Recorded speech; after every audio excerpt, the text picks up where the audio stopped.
Now, these are issues which have to be gone into. At the moment, I don't think I am in a position to say, yeah, it has to be done this way.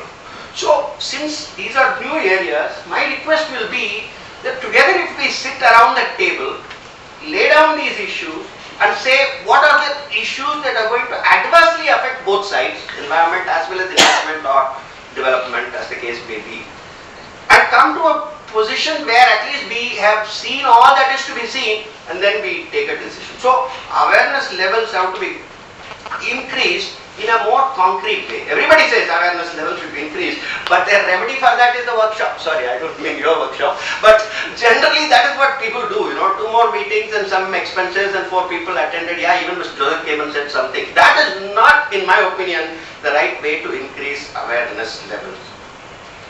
So, sorry. The key to this is, Mr. Joseph, is we've been involved in a lot of these project development process. What happens, an entrepreneur or a corporate has an idea, he prepares a sort of a feasibility report, he starts contacting consultants, he goes and submits an application to the government. After a certain time, and the government gives a permission to go ahead with the particular project, he contacts then financiers, both on the debt side as well as on the equity side. He ties up this whole thing, and the environmental clearance, which is like a hurdle to be cleared, comes much later.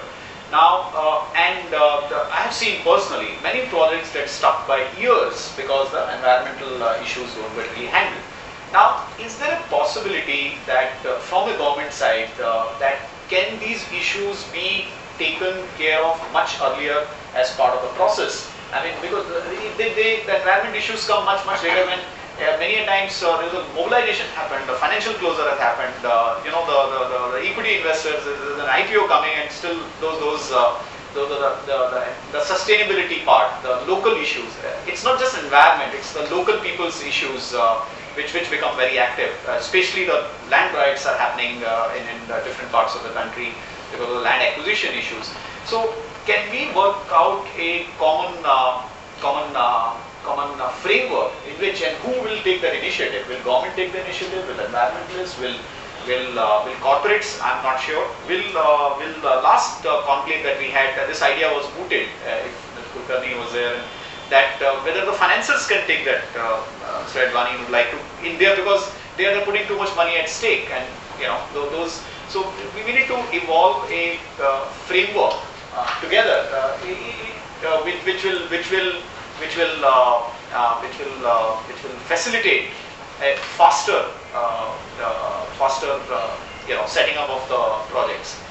So maybe I'd like Mr. Natarajan and Mr. Advani also to share their views, and then come back to Mr. Srinivas and try to, yeah. See, I will give the example of JNP. Even in JNP, actually we had cut the hills to some extent and took the material for reclamation. There was a lot of hue and cry made at the time from environment side. Actually, Dr. Katti, who was IIT professor, he said, first, this port is required. It is a must, and it is going to give employment to 30,000-40,000 people, which is a fact it's a fact today. So what he said is, let us work out now, by doing this, what kind of mitigation measures are required, so that you minimize the environmental impact. Let us work it out and get it sanctioned by the government, rather than take pride in saying that I could stop the project because it was environmentally it was affecting the project.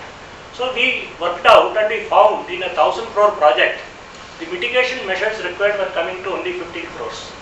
So we got it sanctioned as a part and parcel of that project. And in fact, when we were cutting the hills, we were doing some terracing. Even on that, they said, no, why are you cutting that? But if you had seen, JNPT, in fact, later on, World Bank praised our port as the greenest port in the world. That's the kind of this thing we got. But there were again lot of problems at the time of getting approvals. And because we had a powerful man like Mr. Katti as a chairman who could say that you only say that port has to come now. So you decide now for the port to come, what kind of mitigation measures you want, get it included as a part and parcel of the project and get it sanctioned. This is what we did, and that's how it could be through. So in all this, my request is to take it that development is a must, because that is required for human survival.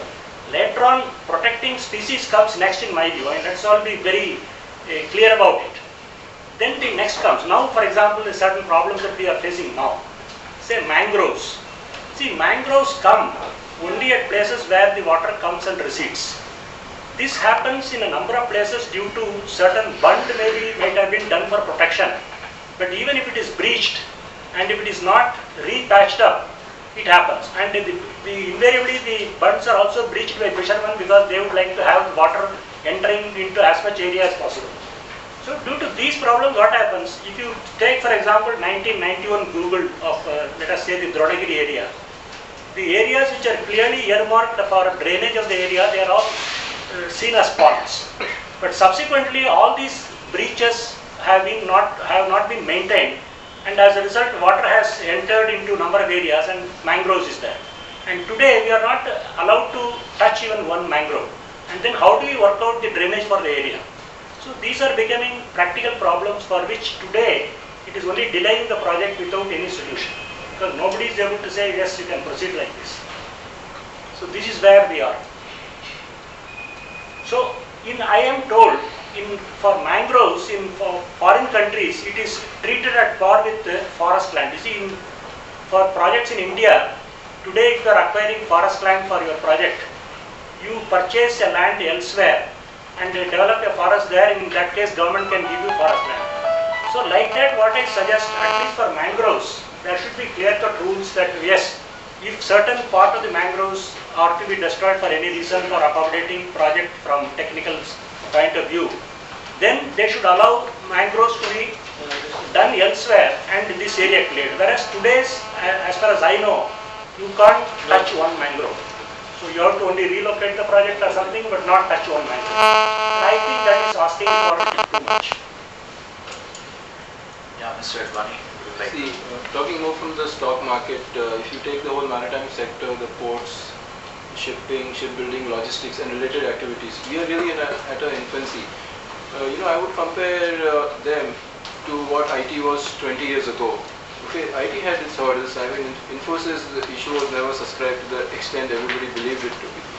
So there have been issues all along.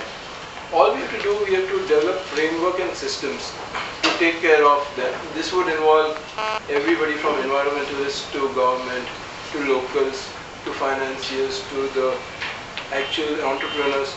Because everybody's interest has to be taken care of. It's not that, we are going to look at A and not B and B and not C, because everybody goes as a bundle.